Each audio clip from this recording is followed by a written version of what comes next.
우리는 보통 떠오르는 강대국을 조심해야 한다고들 하죠. 근데 정말 그럴까요?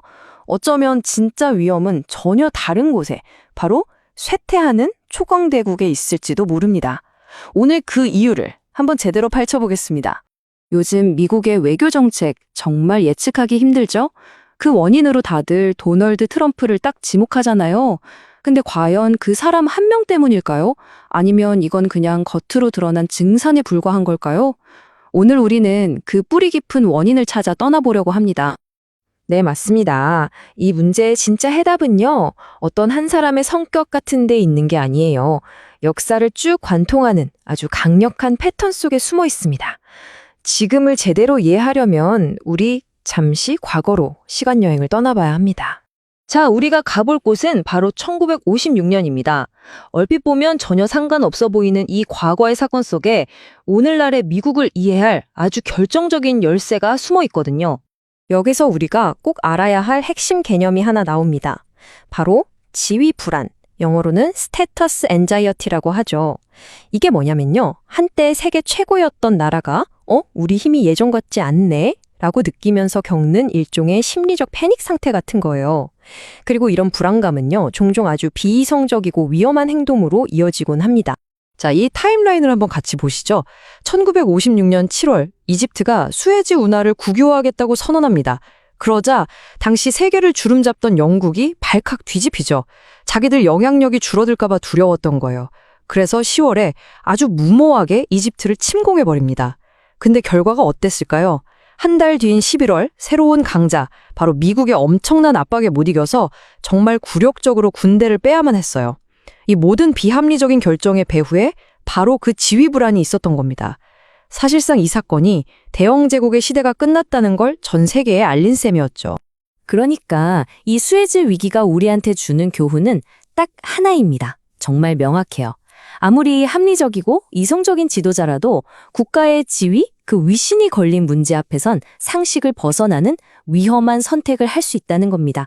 이게 바로 오늘 우리가 하려는 이야기의 가장 중요한 출발점이에요. 자, 이제 다시 현재로 돌아올 시간입니다. 놀랍게도 1956년에 영국이 겪었던 바로 그 지위 불안이 지금 오늘날의 미국에서 거의 똑같이 나타나고 있거든요. 혹시 트럼프가 갑자기 나타나서 이 모든 변화를 만들었다고 생각하시나요? 사실은 그렇지 않습니다. 여기 보시는 것처럼요, 규칙에 기반한 국제 질서에 대한 미국의 불만은 이미 오래전부터 쌓여오고 있었어요. 조지 W. 부시 행정부 때 국제적인 동의 없이 이라크를 침공했던 거나 국제형사재판소를 어떻게든 약화시키려고 했던 것들, 전부 트럼프 이전에 나타났던 아주 명백한 신호들이었죠. 아니, 그럼 미국의 태도가 도대체 왜 이렇게 변한 걸까요? 이 비교를 보시면 바로 이해가 되실 겁니다. 2차 세계대전이 막 끝났을 때 미국은요, 전 세계 GDP의 절반을 차지할 정도로 정말 압도적인 힘을 가졌었어요. 그러니까 마샬 플랜처럼 관대함을 베풀 여유가 충분했죠. 근데 지금은 어떤가요? 경제적으로나 군사적으로나 다른 나라들과의 격차가 많이 좁혀졌습니다. 그러다 보니 방어적으로 변하고 날카로워진 거죠. 예전 같은 그런 여유, 이젠 찾아보기 힘듭니다. 고대 그리스의 역사가 트키디데스가 남긴 이 유명한 말이 있죠. 강자는 할 수 있는 걸 하고 약자는 견뎌야만 하는 걸 견딘다. 과거의 미국은 이 말을 동맹국들을 지켜주는 논리로 썼습니다.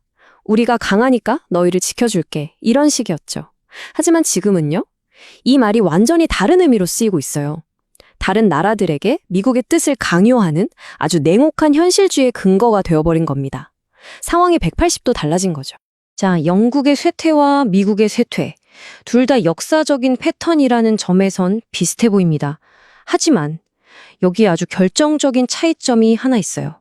그리고 바로 이 차이점 때문에 미국의 쇠퇴가 영국의 경우보다 훨씬 더 위험할 수 있다는 겁니다.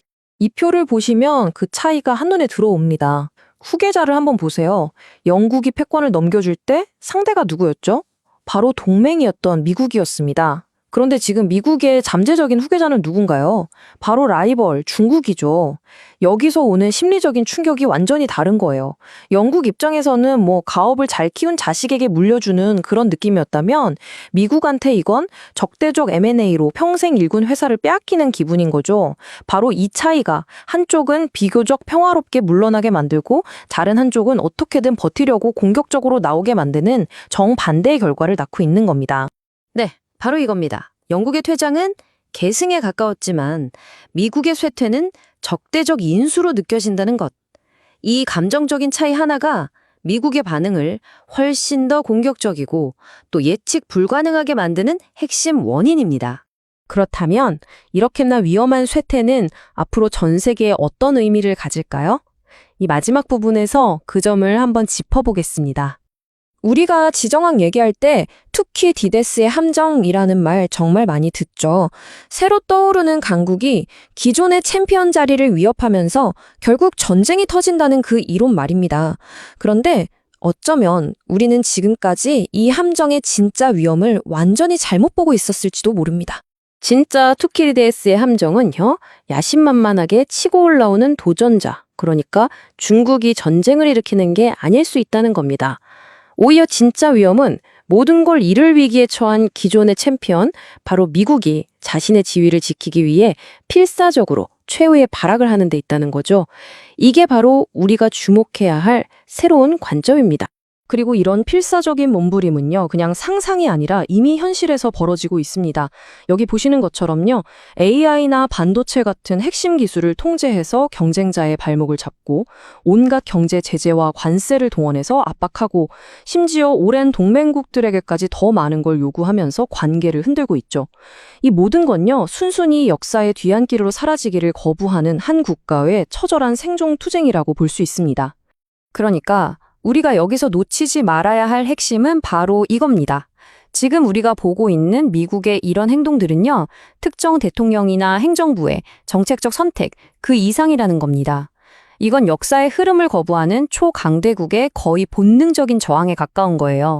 시인 딜런 토마스의 이 구절만큼 지금 미국의 심리 상태를 잘 표현하는 말이 또 있을까 싶습니다. 순순히 그 좋은 밤으로 들어가지 마오. 꺼져가는 빛을 향해 분노하고 또 분노하시오. 말 그대로입니다. 순순히 2인자의 자리로 물러서지 않고 꺼져가는 패권이라는 빛을 향해 분노하고 또 분노하는 것. 이게 지금 미국의 모습일지 모릅니다. 자, 이제 맨 처음 던졌던 질문으로 다시 돌아가 보죠. 트럼프는 이 거대한 분노의 파도를 만들어낸 사람이 아닙니다. 그는 단지 그 파도에 가장 능숙하게 올라탄 서퍼였을 뿐이죠. 진짜 중요한 건 이겁니다. 앞으로 누가 미국의 리더가 되든 지위 불안이라는 이 거대한 파도 자체를 거스를 수는 없다는 사실 말입니다.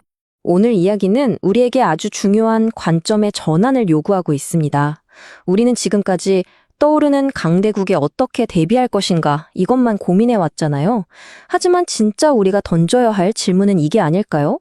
분노하고 있고 그래서 더 예측 불가능한 쇠퇴하는 강국에 우리는 과연 어떻게 대비해야 하는가?